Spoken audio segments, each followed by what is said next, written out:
Hello guys, இன்னைக்கு நம்ம என்ன பார்க்க போறோம்னா வீட்லயே முட்டை குழம்பு வைக்க போறேங்க. அது வேற யாரும் இல்லைங்க, நான் தாங்க.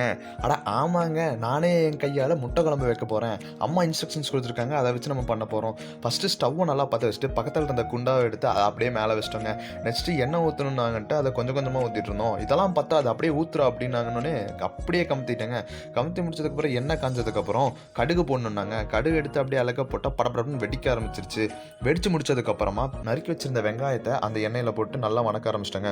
அது கலர் மாறினதுக்கப்புறமா பெருங்காயத்தூள் கொஞ்சோண்டு போடணுன்னாங்கன்ட்டு அதை அப்படியே மலை சாரல் மாதிரி அழகாக அப்படி தூவி விட்டுட்டு நெக்ஸ்ட் ஜிஞ்சர் கார்லிக் பேஸ்ட் ஒரு பேக்கெட் வந்து அப்படியே போட்டோங்க. போட்டுட்டு நறுக்கி வச்சிருந்த தக்காளியை நெக்ஸ்ட் அதில் ஆட் பண்ணி நல்லா மிக்ஸ் பண்ண ஆரம்பிச்சிட்டோம். நெக்ஸ்ட் உப்பு போடணுன்னாங்க. ஃபஸ்ட்டு தூள் உப்பு எடுத்துட்டு அப்புறம் கல் உப்பு தான் போடணுன்னாங்கன்னு அதையும் எடுத்துகிட்டு போட்டாச்சுங்க. நெக்ஸ்ட்டாக நம்ம கலருக்காக மஞ்சத்தூள் ஆட் பண்ணிடுறோம். அது சும்மா லைட்டாக 1/4 டீஸ்பூன் மட்டும் போட்டுட்டு ஆட் பண்ணிவிட்டு நல்லா வணக்கிட்டு இருந்தேன். அம்மா ஒழுங்கா சமடா அப்படின்னு திட்டினாங்க. நான் ஃபுல்லாக சமைச்சனா இல்லையாங்கிறத